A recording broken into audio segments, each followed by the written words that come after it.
Another week has ended, which means it's time for the A&A show featuring Andrew Santangelo and Austin Paul. We will recap Week 7 NFL scores and break down a couple games from this week and then give you our Week 8 picks and, most importantly, the Eagles-Cowboys breakdown in Week 8. So to start things off, in Week 7, you had the Green Bay Packers beat the Chicago Bears on Thursday Night Football. Then in London game number 2 this year, you had the Giants come back over the Rams. You had the Cincinnati Bengals beat the Cleveland Browns. The Detroit Lions, in a fantastic game, came back to beat the Redskins. The Oakland Raiders beat the Jacksonville Jaguars. The Kansas City Chiefs hold off against the Saints. The Miami Dolphins beat the Buffalo Bills. The Jets win with Geno Smith against the Baltimore Ravens. The Eagles beat the Vikings 21-10. The Colts beat the Titans 34-26. The San Diego Chargers beat the Falcons 33-30. The Tampa Bay Buccaneers beat the San Francisco 49ers. The New England Patriots beat the Pittsburgh Steelers. And the Sunday night matchup, the Seahawks against the Cardinals, ended in a tie. And then the Monday Night Football game, the Denver Broncos destroy the Houston Texans.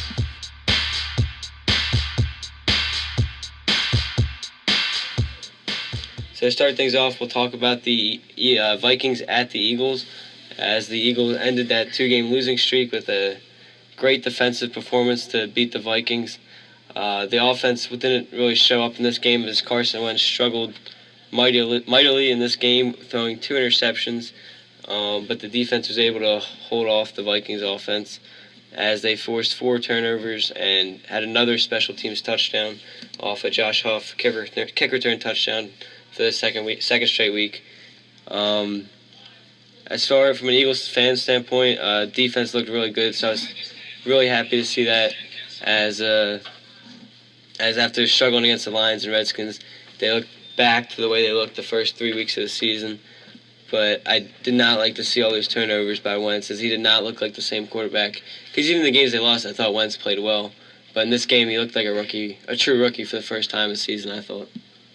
I mean, you can't really knock him out because he went up against probably the best defense in the league. So I mean, yeah, he struggled, but I mean that's going to happen whenever you're a rookie and you go against the Minnesota Vikings defense. I mean, Carson Wentz was bound to struggle this game. He threw 2 picks. Did he have a fumble? Yeah, he also had a fumble. Yeah, he fumbled it on the transition. He fumbled it 3 times and only lost 1. So I mean, Vikings getting pressure on Carson Wentz because offensive line is now going down a little bit because of the suspension to Lane Johnson. They lost probably the best or one of the best offensive linemen in the league, top 10. And I mean, the running game didn't really help him out either. Ryan Matthews only 56 yards. I mean, he just didn't get that much help this game, but except from the strong defensive effort and special teams, second in a row where they had a kickoff return for a touchdown. Yeah. I think they're like the only team in the league to have a kickoff return for a touchdown. I don't think anyone else has that right now except for the Eagles, and they have 2 of them. But yeah, I mean the defense played fantastic for them, and the special teams played great, and that's why they won, obviously. Yeah, the thing I did like on the offense is they're starting to get Dorial Green Beckham involved more. I mean, he only had 2 catches, but they did target him a lot more, and they finally found the end zone for the first time this season. So I think he's starting to finally pick up the playbook, and I think he has that down. So going forward, he's going to be a key weapon on this offense, especially for Wentz to go to. As we know, a lot of the other receivers are kind of small. But, I mean, just every week, your leading receiver is Josh Huff with 4 catches. I mean, your number 1, Matthews, only has 3. Aguilar only has 2. Beckham only has 2. And then your tight ends combined for 2. So, there's just no receiving game like receivers. And, I want to see him get somebody at the trade deadline. But, the thing that does concern me is we lost a couple guys on defense this week. So we'll see how they move them. But cornerback Brooks got hurt. So he's out for season. That was the one downside from the defense this past weekend. But, Vikings came in this game with no turnovers. And Vikings had multiple chances to win this game because the first interception Wentz threw, they run it back to the 2-yard line, and then Bradford throws an interception. So it was just turnover after turnover for both teams in the first quarter. And then the Eagles settled down first. And then going on the Vikings, talk about them a little bit. they didn't look. Their offense didn't look like they had no off. The defense looked fine. I mean, they only gave up 1 touchdown and then a couple field goals. So the defense looked like they did all season. They created 4 turnovers as well. Patterson was the Vikings' leading receiver this weekend, so the Eagles find a way to shut down Diggs. And the Vikings' offense didn't look like the same team as it usually was. I mean, we're used to the Vikings being, like a low-scoring team ever since they lost Teddy Bridgewater and Adrian Peterson. So I mean, I think that, like the defense put them in great position to score. Just Sam Bradford was Sam Bradford for the Rams and the Eagles, where he struggled a lot. And I mean, like Eagles, like defense, you gotta give him credit. Like they got 6 sacks on Sam Bradford. Like he had no time at all. The pocket just collapsed on him. The second the ball was snapped. And I mean, like you got the Eagles defense credit for what they did. But I mean, yeah, going back to what you said, the Vikings offense clearly needs help because that was shown in this game whenever they went down 18-3. They couldn't do anything. Like they just looked like a dead horse just laying there and just taking the beating because they couldn't do anything on offense. Because I mean, they don't have a running game really. Wide receivers are good, but they're not fantastic. And for Sam Bradford to have success, he's going to need help from his wide receiving core, I think. Yeah, I mean, going off like you said, the Vikings receiving. You saw early in the season when they were, when they kept winning. Rudolph was a big part of that receiving core. It was Rudolph and Diggs, and they only combined for about 73 yards in this game. So I think that when you play the Vikings, the key is Rudolph and Diggs, because I don't think anyone else in that receiving core can really carry him to help Bradford out enough. And then you see the running game struggle with Asiata and McKinnon.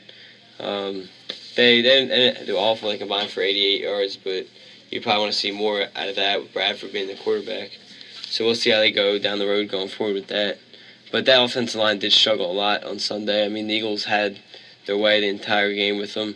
I mean, I think, I forget who said it, but the Eagles' one defender said the way Bradford was holding the ball, that's how they got to him. Like, that's how they made him fumble a couple times, because of the way he was giving away where he was going with the ball and the way he was holding it before they would knock it out. So I think if the Vikings hear that or see that in tape, I think Bradford needs to clean that up.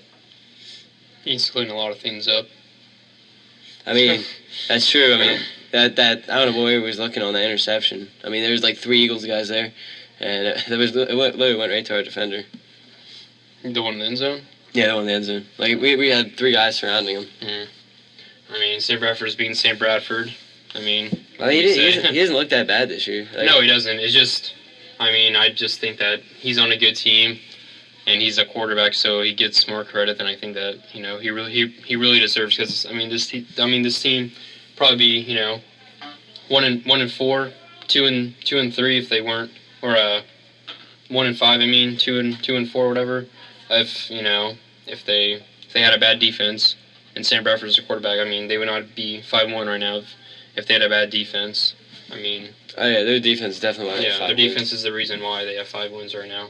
And Sam Bradford has played great for them this year. I feel like that he fits the offense, perfectly. It's just a slow offense, and Sam Bradford is a slow quarterback. I feel like I don't think that he likes to take big shots downfield. He just likes to take his time and do his thing back there.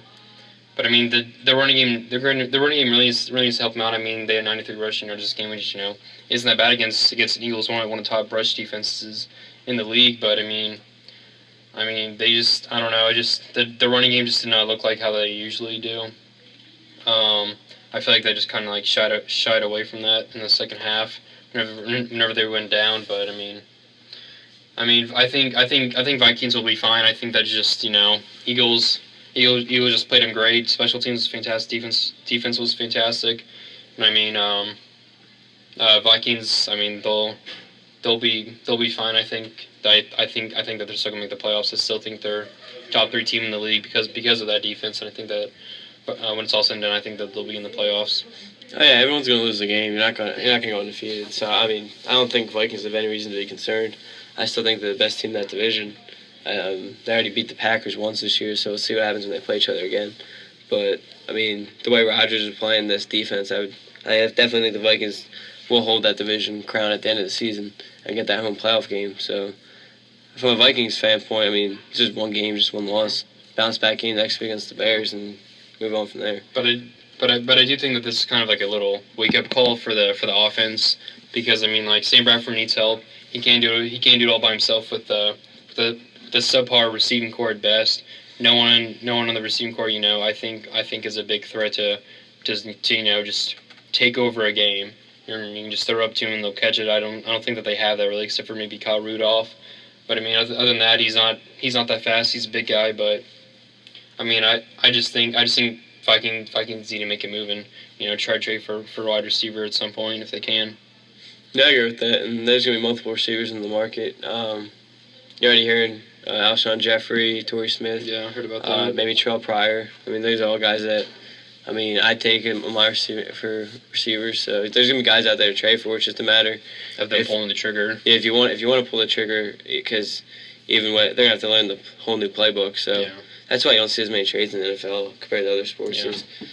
But I mean, just real quick, another thing for the Eagles is I want to see them give Sproles the ball more on the rushing game. Yeah, I do too. I don't know why they're not giving him the ball more and having him play more snaps than Ryan Matthews, because Ryan Matthews fumbled again this week, and I mean, I think that Darren Sproles needs to get maybe even split the carries with Ryan Matthews and maybe get Smallwood and the other running back Barner. Yeah, Barner more work out there. Yeah, Barner didn't even get one carry. No, he didn't. But Sproles, he was on special teams though. Sproles only combined for five. He only combined for five touches the entire game. Like, he got 2 catches and three rushing attempts and 49 yards. So I mean, the production's there. I don't know why they're not giving him the ball more. But I don't know.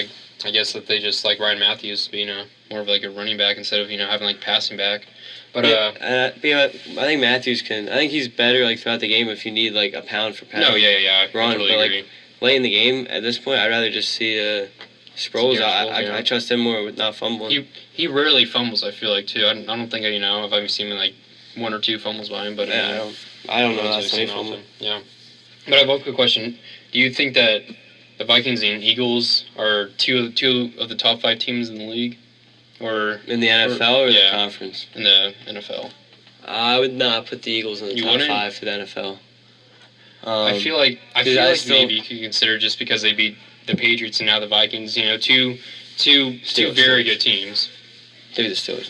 What did I say? Patriots. Oh, Patriots. Oh, yeah. Pittsburgh and Vikings. Yeah. But I mean, yeah, I understand that. But I mean, teams I put over them are obviously the Patriots. You have the Vikings. I mean, I'd still consider the Vikings a little better than the Eagles. I mean, I know the Eagles just won. Yeah. I know the Eagles just won, but I wouldn't say they're overall better top to bottom. I think. Would you say the Cowboys? Let's see Sunday. I guess right now I'd have to say yeah, just because I guess the Cowboys are clicking a lot more right now. I mean, offensive wise, they're looking really good. Yeah. I mean, it's gonna be interesting about the Eagles and Cowboys is the Eagles have a lot better defense, but right now the Cowboys have a lot better offense. Yeah. So we'll see which one can pull off the win. Yeah. But I think I'd give the Broncos the edge. Yeah, I would too. The Eagles. Broncos. The Seahawks, I'd go over the Eagles. Even after that pathetic tie. Yeah. I mean, it's a division game. They did lose the Rams. It was a fantastic game. I mean, just a low-scoring game. But I mean, So I guess actually looking at it, you have the Patriots, the Cowboys, Vikings, Broncos, Seahawks. So I guess right now I have the Eagles at 6 or 7. Yeah, I would too. I'm sure I'm missing somebody. Chiefs can Pittsburgh, maybe even. Pittsburgh, Chiefs, you can throw them. They're all competition. It's just throwing the season even tell. Yeah, I mean I would give the Eagles the edge now with Roethlisberger being out, because they did beat them 34-3 with Roethlisberger. So, but I think I saw in the power rankings the Eagles are just outside the top 10. So I think Cowboys are 4. The Cowboys were at 4. Cowboys were at 4, and I think I saw the Eagles jumped up like 3 or 4 spots to 11 or 12. Yeah, it's gonna be interesting to see what happens on Sunday. Yeah, we'll preview that one later. Yeah, but I think we're gonna move on. We're gonna talk about the Chargers and Falcons game. Chargers are very, most up and down team I think I've ever seen in my life. I mean, they lost. Who did they lose to earlier this season? They lost to lost to the Chiefs, blew a 17-point lead in the fourth quarter, lost to the Colts, and lost to the Saints and the Raiders. But the past 2 weeks, they probably beat, two top 5 teams at the point at the start of the week. They beat the Broncos and Falcons, which I think were the 2 top 5 teams going into this week. And I mean, they won. They won the past 2 weeks against 2 very quality teams, and I mean, it's very interesting to see what happens with them down the road. But I mean, they're riddled with injuries, and to Keenan Allen, and on that defense also, to Manti Te'o also, I think he's out for the year. And they're just playing fantastic football. I mean, they always seem to step it up against the good teams, but they always lose to the subpar teams, and I think that they're going to have to fix that if they, want to get over that long hump that they have. Yeah, we've been saying it all year. I mean, the offense is definitely there. It's just a matter of how much the defense can stop their opponent. Like this game, they gave up 30 points, but the offense again was there, so they put up 33. They had enough to win. Philip Rivers is a great quarterback. There's no question about that. They are beat up a little bit, so we'll see how much the receiving core can keep going.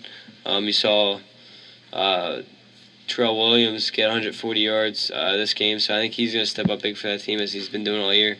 They have that tight end Henry. He didn't have as good as the game as he did the last couple games, but you're not going to stand out every game.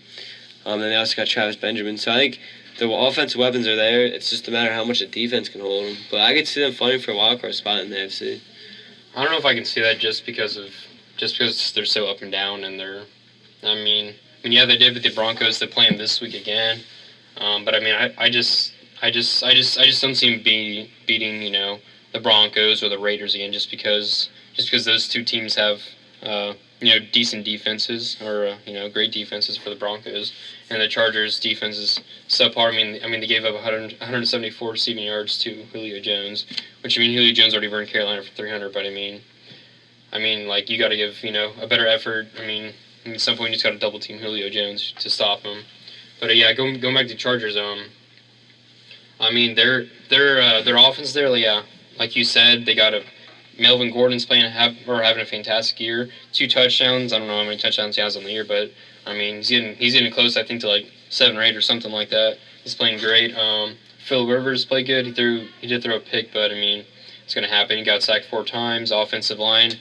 We went into the year saying how they were going to struggle. Everyone saw that coming. That the offensive line was going to struggle. Phil Rivers was going to have limited time in the pocket, but I mean. Yeah, their receiving core stepped up. The running back stepped up, and I mean they beat a very good Atlanta Falcons team. Yeah, I think we can go back to the question I think we asked a couple weeks ago about how real are the Falcons, or is they just playing with us like they did last year? I think this might be the Falcons everyone expected. I mean, they're dropping a couple games now. The Seahawks. This one now, so now they dropped to 4-3. They got Green Bay next week, so they could go 4-4. But this team is coming back to earth. I think now you're starting to see how much you need a defense in this league. I mean, the offense can put up 30 every week, but if you don't have a defense to stop them, you're going to start losing games. And I think this division might go back up for grabs. But I think this was a good offensive game like everybody expected it would be. But I don't know. Who do you think is the better? I mean, this year it's probably Ryan, but overall, Rivers and Ryan, they're pretty even. I don't know who you would take. I don't know, because I mean, I want to say Matt Ryan, but I mean, he is what he is right now because of Julio Jones. Without him, he would not be as good. But I mean, I kind of want to say Philip Rivers just because, I mean, he's a fantastic quarterback, but he's on a subpar team. I don't know. I kind of want to take Philip Rivers in this one. He is turnover prone sometimes, but I mean, I just like him more than Matt Ryan. I mean, if Philip Rivers had Julio Jones, he would be just fine. No one would be questioning his ability. But since he doesn't have a guy like Julio, he's not going to be regarded as a top 5 quarterback. Yeah, I agree. Yeah, I take Rivers over Ryan as well. Another thing with the Falcons is you see the running game. You have Coleman leave at 64 yards, Freeman 58. So Coleman got hurt this week. Did he? I didn't see that. Yeah. Apparently he's going to be out this week, the upcoming week. All right, so I mean the Falcons get a little beat up now, so now they're gonna have to go back and rely on Freeman to do what he did last year. Such a struggle for them, right? Yeah. Where he had like 20 touchdowns, from 20, like 15. And Yeah, then, sorry to interrupt. Very good. And then the receiving core. I mean, outside of Julio Jones, Freeman leads the team in receptions this week. So I think they need to spread the ball out a little more to beat the Packers. I mean, they got a lot of guys involved. They got, looks like 8 people caught the ball. But I mean, yeah, I do agree they do need to spread around the ball. I mean, Julio had 15 targets, which I mean, is a very large amount even for Julio. I didn't mean to spread it. I meant like just find another guy besides Julio. To produce more, because like you have 8 guys catch it, but like when outside of Jones 174, you have Freeman at 42, and then no one else above 17. I think you see that struggle. So to me, it's telling me the receivers aren't getting open as much, especially because you're spreading out the ball so much. So that was I don't know. I think that's a concern for the Falcons there. I got a question for you. Do you think that if the Falcons will make the playoffs, who's going to make the playoffs out of that division? Out of that division, I think the Falcons probably still the front runners just because of how much that division's been struggling this year. I mean, you have the Saints and the Panthers and the Buccaneers. So right now, I'd still pick the Falcons to win that division, just because the Panthers are 1-5. But I would give the Saints the second option. I'm not trusting the Buccaneers yet. So I mean, it all depends on when they go head-to-head matchups. Packers they already beat the Saints once.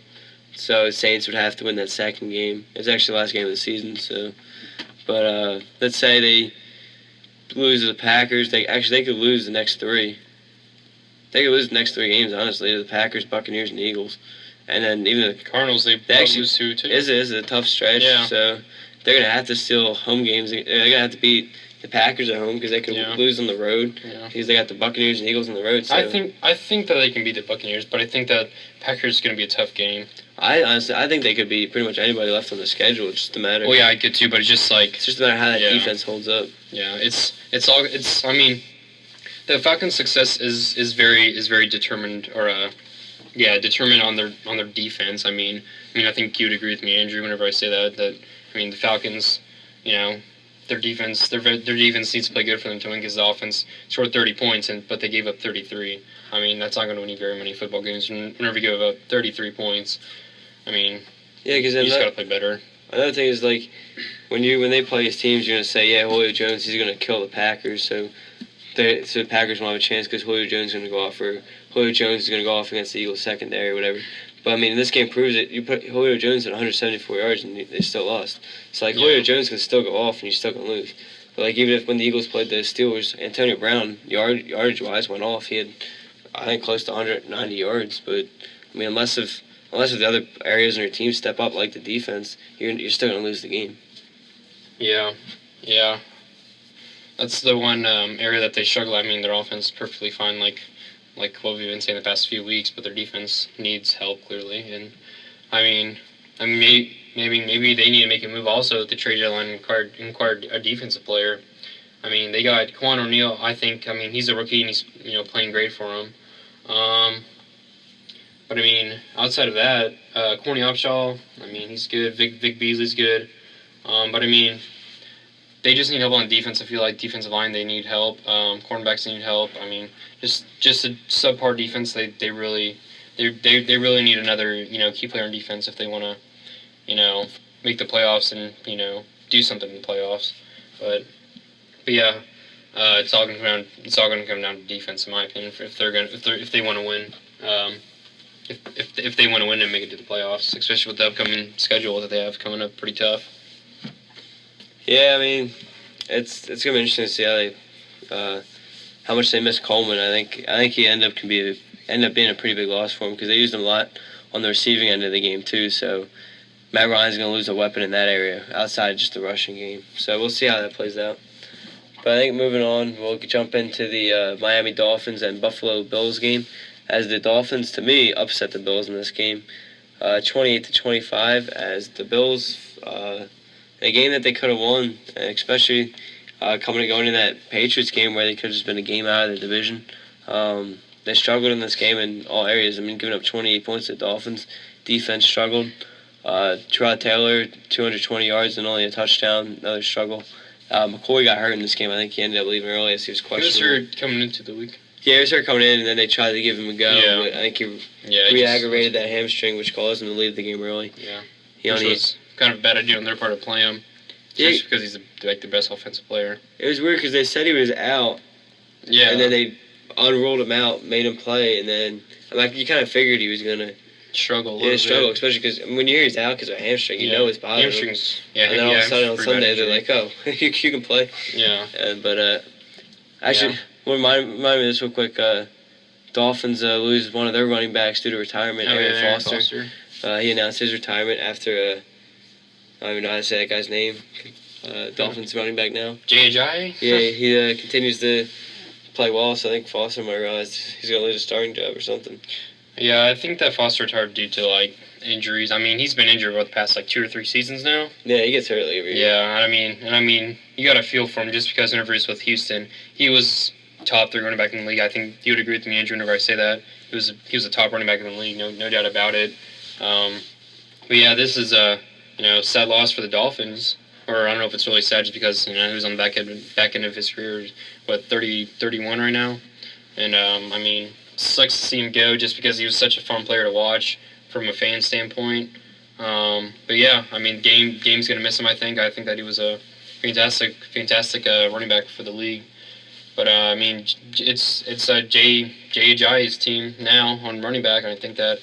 I mean, past 2 weeks he showed that he can be the workhorse for that team, rushing for over 200 yards past 2 games. I mean, watch out for him in the future. Yeah, he continues to light defenses up. No one's had an answer for him yet. I think this is his second week in a row with 200 yards. Yeah. So, and then the week before that he had 100 yards. And the Bills have a good defense. Everyone's been saying how good that defense is. So this was no opponent you can just say, oh, it's just because he played this team. But, I mean, the Dolphins actually didn't look too bad in this game. No, not at all. Tannehill, 200 yards. 200 yards passing, and then Kenny Stills, 100 yards.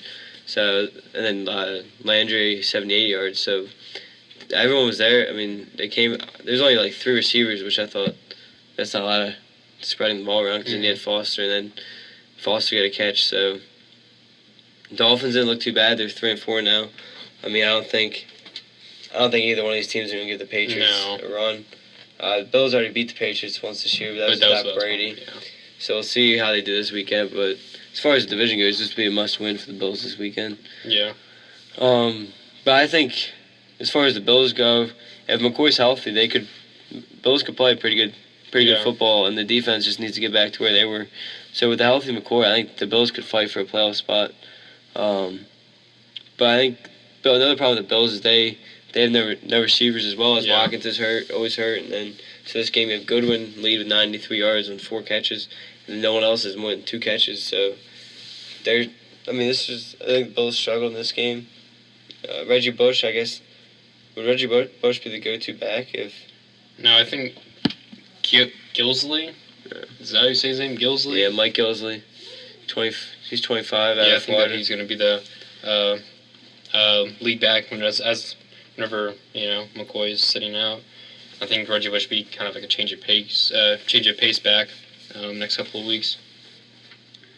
But I totally agree with you whenever you say that they need help on the receiving court without Sammy Watkins. I mean, he's a pretty good receiver whenever he's healthy, but I mean he hasn't been healthy the past couple of years. And I mean, you can't have Marquise Goodwin be your best wide receiver if you expect to win a lot of football games. I think that they need to go out and go sign T.O. Bring him back. You have to sign somebody. Chadwick Josinko even. Sign that. That'd be funny. That'd be quite a T.O. probably would want to make a comeback. Huh? T.O.'s probably wanted to make a comeback. Yeah. Randy Moss even. He kicked a nice little field goal last night on Monday Night Countdown. Nice little field goal from 28 yards out. Bring him back. So maybe Randy Moss can take over the kicking spot for Seattle or Arizona. Yeah, and the receiving for Buffalo Bills. But I mean, Dolphins won. I mean, they scored 14 fourth quarter points, come back and win. And I mean, I just want to say one thing about Jarvis Landry. I think that he gets way too much credit than what he deserves. I mean, yeah, he's a fantastic wide receiver, but I I mean, he doesn't play like the best wide receiver on a team should, just because I mean, he's only 10 touchdowns his career the past 3 seasons. I mean, and never saying he's like top 10 wide receiver in the league. But I mean, I just think that he gets way too much credit.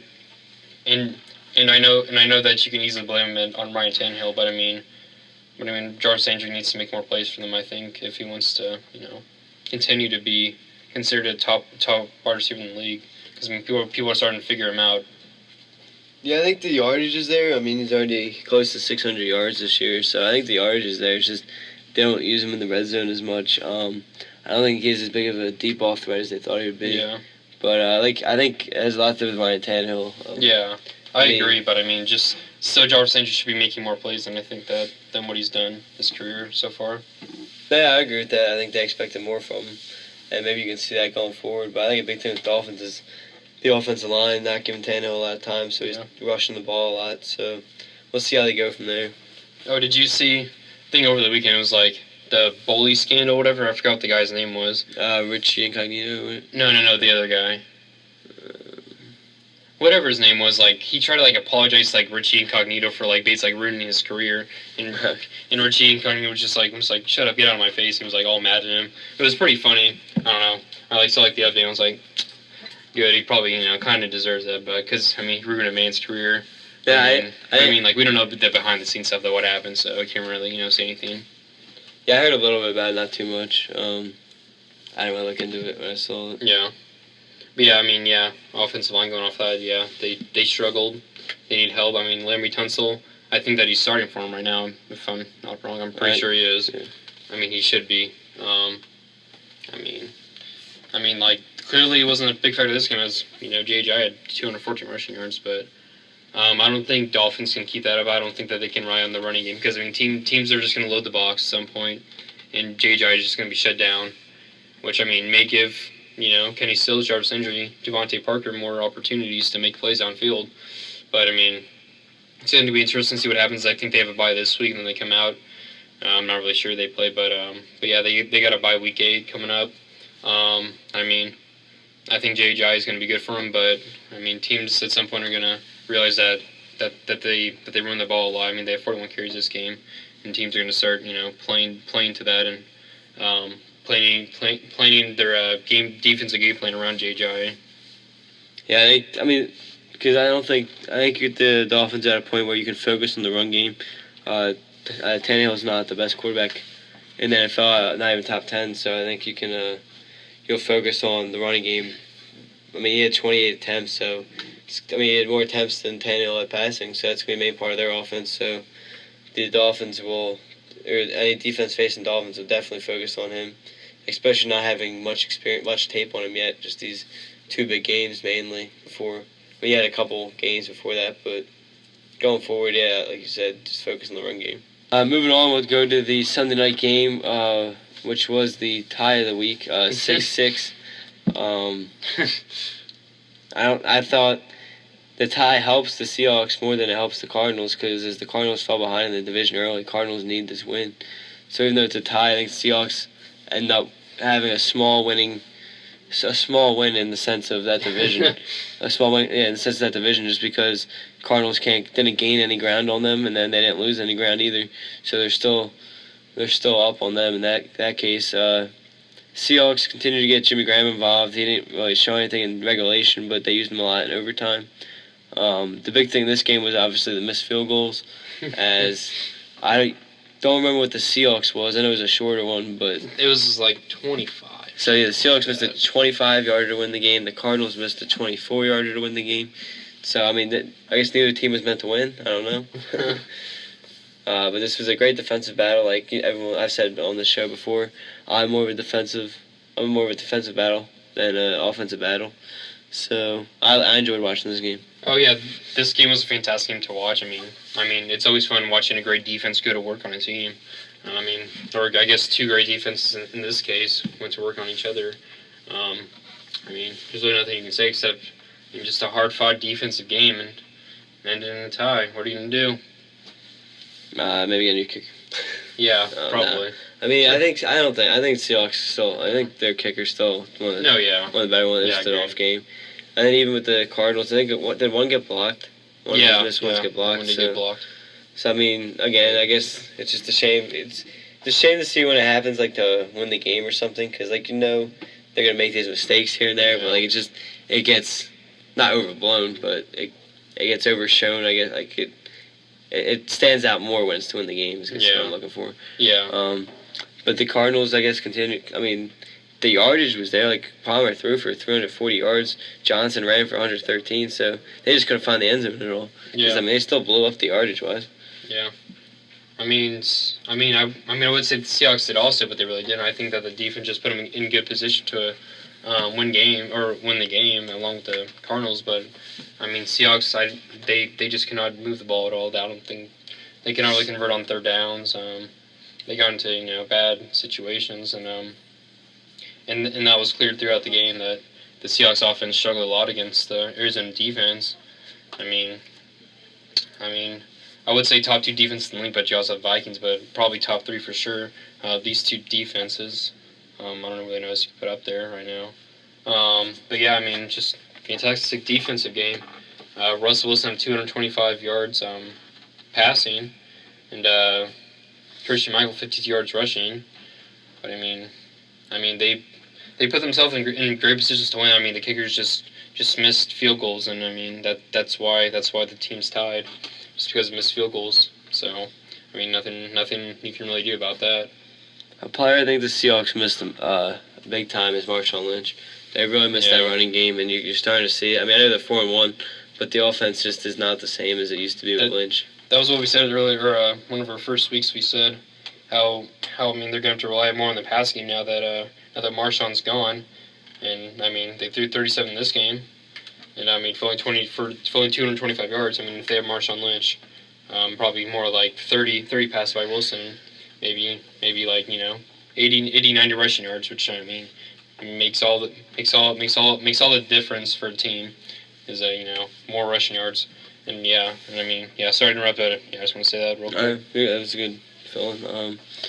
I think Doug Baldwin, he's the leading receiver this week, 69 yards. I think him and Grammer can continue to be the receivers on this team. But I think that Baldwin needs to get more credit. I don't think that he gets enough credit for what he does. I mean, you saw last year, like at the end of the year, last 7 weeks, he had it was 11, 12 touchdowns. And I mean, this year, he has 2 touchdowns, 430 yards receiving. But I mean, I think that he should get more credit. He's a fantastic wide receiver. He is very fast. He's a very fast guy. And I mean, he just needs more credit, I think. And then Jimmy Graham also is coming back. He's playing great for him this year. I think he has maybe a touchdown this year. Yeah, he has 1 touchdown, 408 yards. I mean, they're looking for him like what we said that he needs to do earlier in the past couple of weeks. We said that he needs to get Jimmy Graham more involved, and now the offense is getting more involved, and I think that's clear to show that they're having more success with that. But clearly not this game, obviously, since it ended in tie. But I mean, both defenses play great.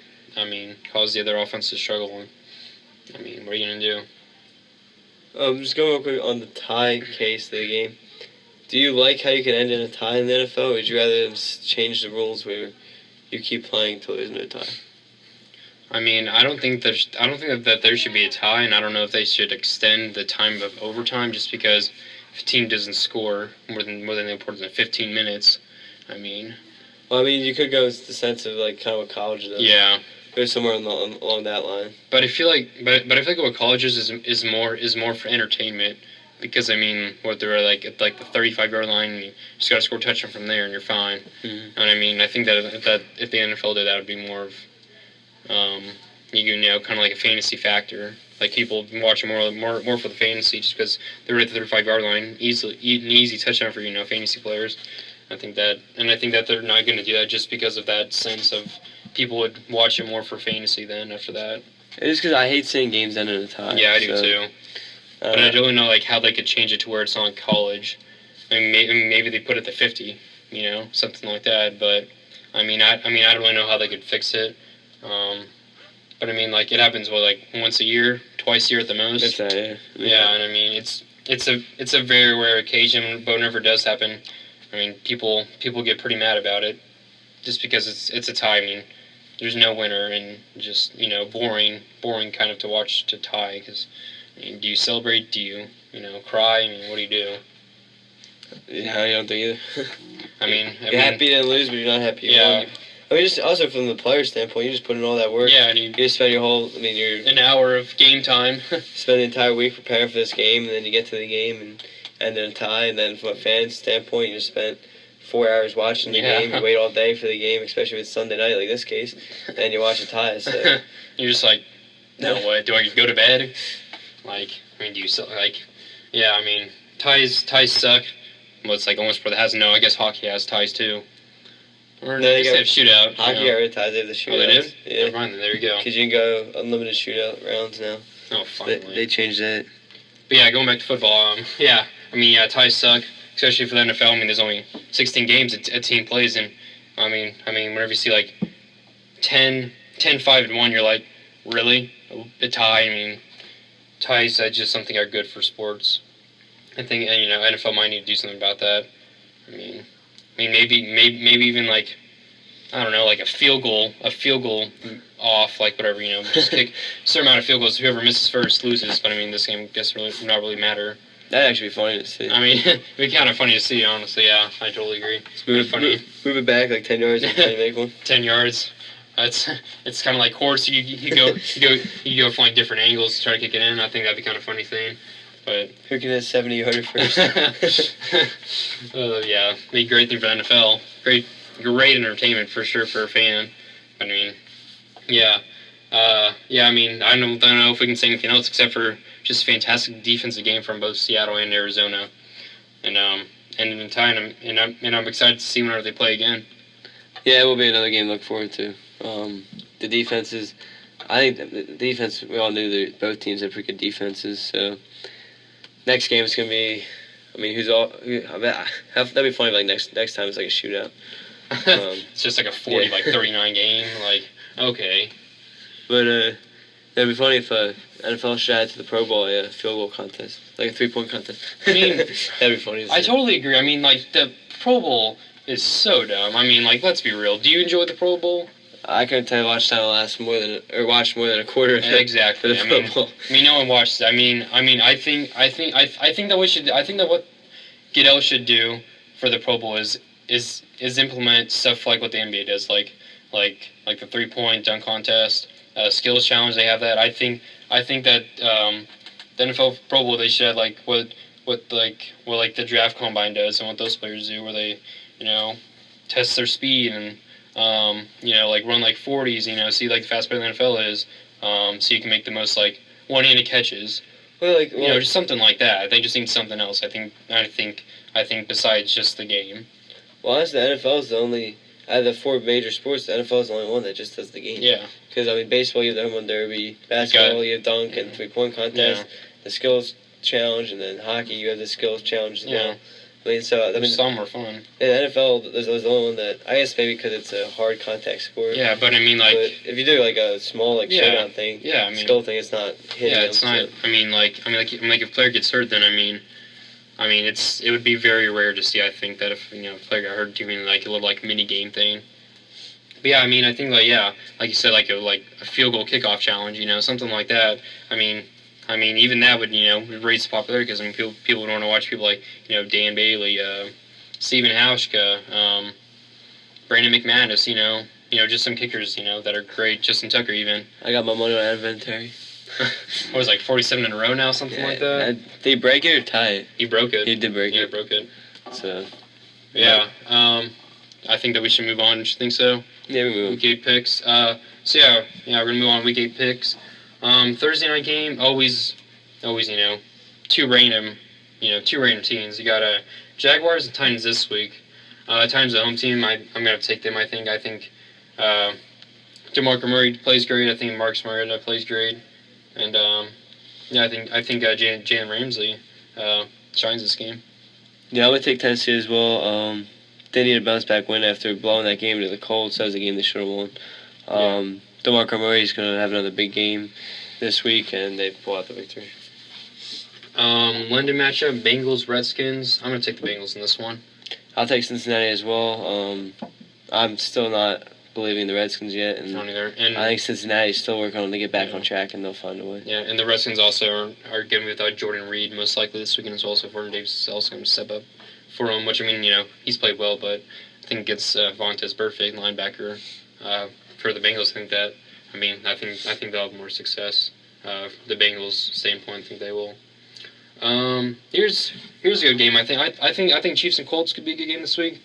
I think that the Chiefs are going to win. I think that the Colts offense is struggling a lot so far this year. I think Chiefs find a way to get the win on defense. Yeah, I think Kansas City as well. They're the better defense. Offense is pretty similar, especially with how bad the Colts offensive line is. Chiefs defensive line is going to go off a lot of sacks this weekend, get the victory. Raiders at Buccaneers. I'm going to take Oakland in this game. I think their team they're for real this year. I mean, their defense stepping up big. Cooper's playing really well. Crabtree's playing very well with Carr. And as long as Latavius Murray can stay healthy, this team was a very good team. Mm-hmm. I completely agree with you. I don't think Buccaneers defense is all that great, and I think that Amari Cooper, Michael Crabtree, and Latavius Murray, Derek Carr have their way with the Buccaneers defense. Seahawks at Saints. I'm going to take Seahawks in this one. I think that their defense, if they show anything like what they did against Arizona, I think that they'll be just fine.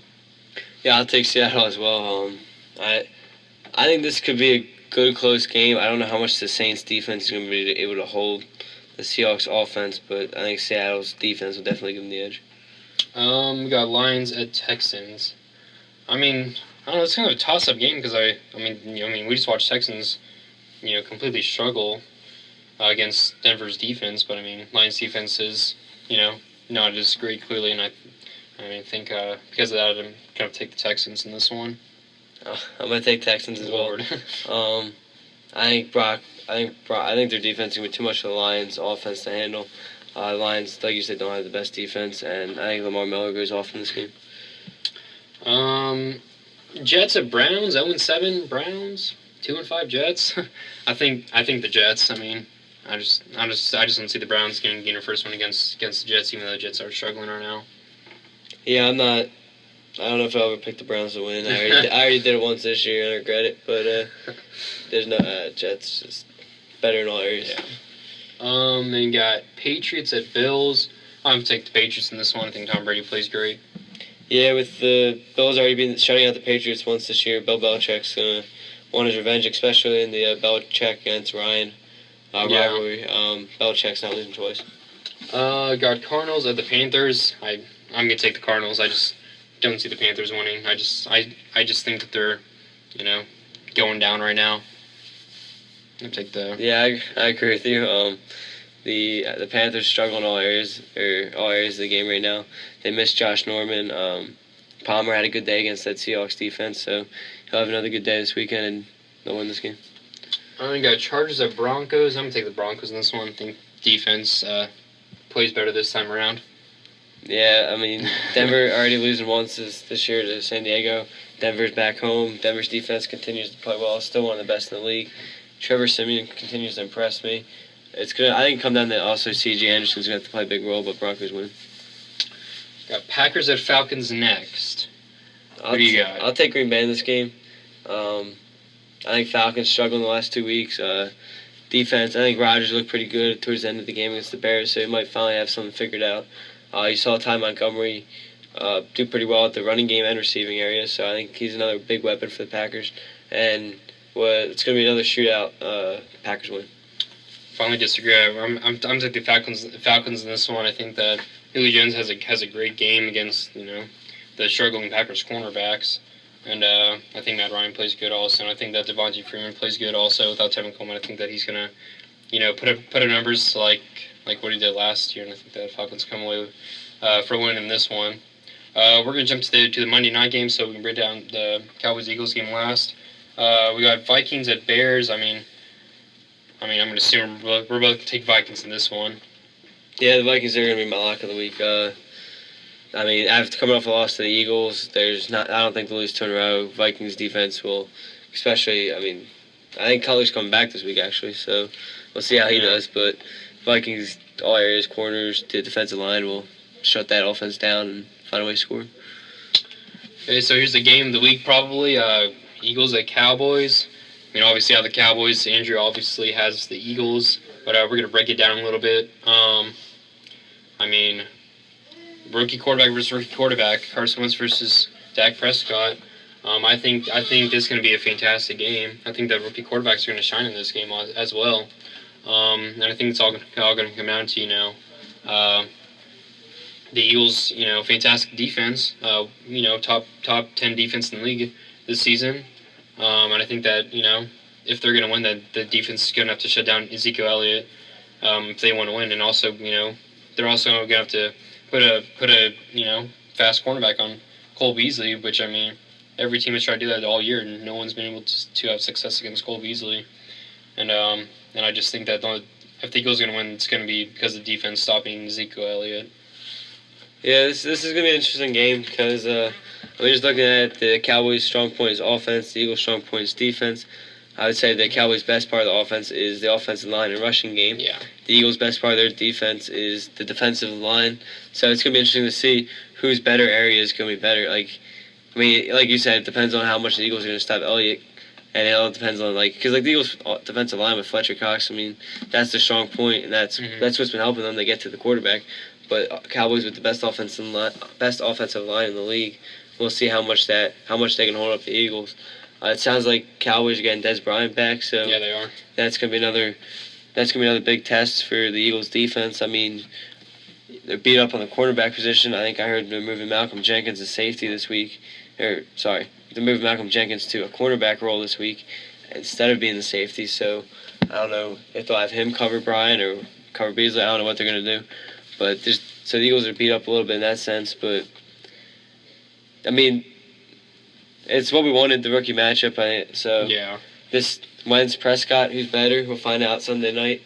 Both I think already played in a primetime game. You guys had a night game before, right? Yeah, we've had like 2 or 3. So both quarterbacks already had that primetime game out of the way, so it's not their first.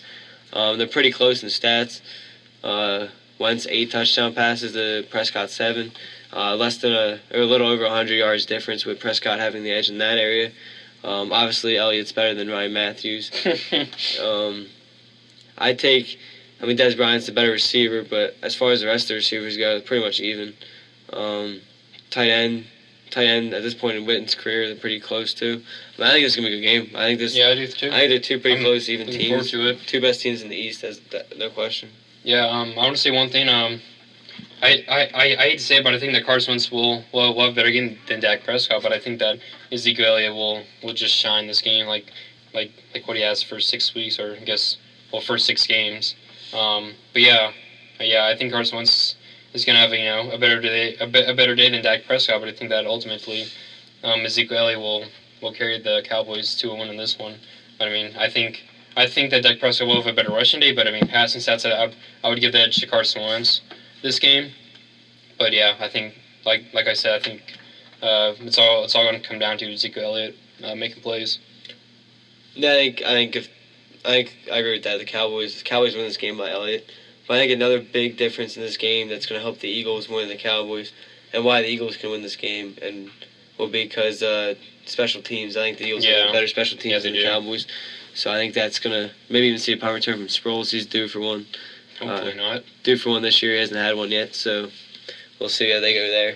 And I think the Eagles get Sproles involved more like they did against the Steelers. I agree. Running him out of the passing slot rather than just sticking to 2 catches or whatever. So I expect the Sproles to be an X factor in this game. Yeah, I do too. It's going to be a fantastic game. Cowboys get Dez Bryant back. Tony Romo's going to be out the next couple of weeks more, I think. Hopefully Morris Claiborne can play this week after sustaining a concussion against the Packers. Hopefully he can return. Cowboys are going to need him out there. But I just want to say one more thing about Elliott. Packers defense, whenever they played him, Packers defense was, had the best run defense in the NFL. And, Elliott ran all over 160 yards. And I think this game is going to be a repeat of that. I think that Elliott rushes for another 150 yards this game against Eagles. Pretty good defensive line, but I think Cowboys' offensive line gets the better of them this game. Yeah, the funny thing though is for some reason the Eagles always beat the Cowboys in Dallas, and Dallas always wins in Philly. So Hopefully it's not the case this year. Hopefully this one's in Dallas. So. Yeah. I mean, if you're right, I'd be pretty sad, but I mean, it's gonna be a fantastic game. I mean, yeah, just comparison with stats, like they're both Yeah. averaging 26 points a game. Cowboys average 26.5, so they get the little edge on that. But I mean, they're pretty much like they're within 30 yards in almost every category, and then defense. So, Cowboys win most of the offense, the Eagles win most of the defense. So I mean, these two teams are. I mean, it's gonna be interesting to see. yeah, Andrew will probably be talking trash the whole game to each other. Most likely is what's gonna happen. So Most likely. But yeah, I mean that's the game of the week in our opinion. I don't see it being a blowout either. No, I don't either. There's no way. These games are never a blowout. These are the games that you're standing up screaming the Yeah. entire time. Yeah, especially because rival game. What is it? No, I guess it's our second. No, I guess third now. Yeah. Dang, it's only 8 weeks through the season. Yeah, this Seems is flying by. this is for first in the division too. I mean, if Yeah, it is. Cowboys win, they'll stay at first, but if the Eagles win, they'll take over because of tiebreaker wise. So So yeah, this seems pretty big. very important game, especially. I mean, I think the winner of the East will be whoever wins more division games. Just Yeah. 'cause, I mean, honestly, the NFC East is pretty even across the board. So I think Giants come last in the division. But go back to this game. I don't know. This is a game you've been looking forward to all year. I mean, Yeah. always looking forward to the biggest rivalry game, and Yeah. especially since it's Sunday night primetime game. So Makes it even more, more big just because everyone's gonna be watching it because Cowboys Eagles. You don't want to miss it. I mean, every time they play, it's a good game. Especially this year, I think two rookie quarterbacks. Everyone has been waiting for this game. Carson Wentz versus Dak Prescott, and I think it's gonna be a shootout between those two rookie quarterbacks. yeah, I mean, everyone counted out both teams going into the season because two rookie quarterbacks. Cowboys lost Romo, and then Yeah. Eagles getting Wentz. Everyone was like pretty much counting those two Yeah. out and saying it was gonna be Redskins and Giants. But I think it's kind of the opposite now. Yeah, I mean, these two quarterbacks are overperforming tremendously this year. yeah, for sure. So, and then obviously, I think Elliott's rookie of the year over both of them. No, But yeah, for sure. Well, that is it for Week 7, guys. My name's Austin Paul. I'm Andrew Santangelo. Thank you guys for listening to the A&A Show. Check back next week whenever we break down Week 8.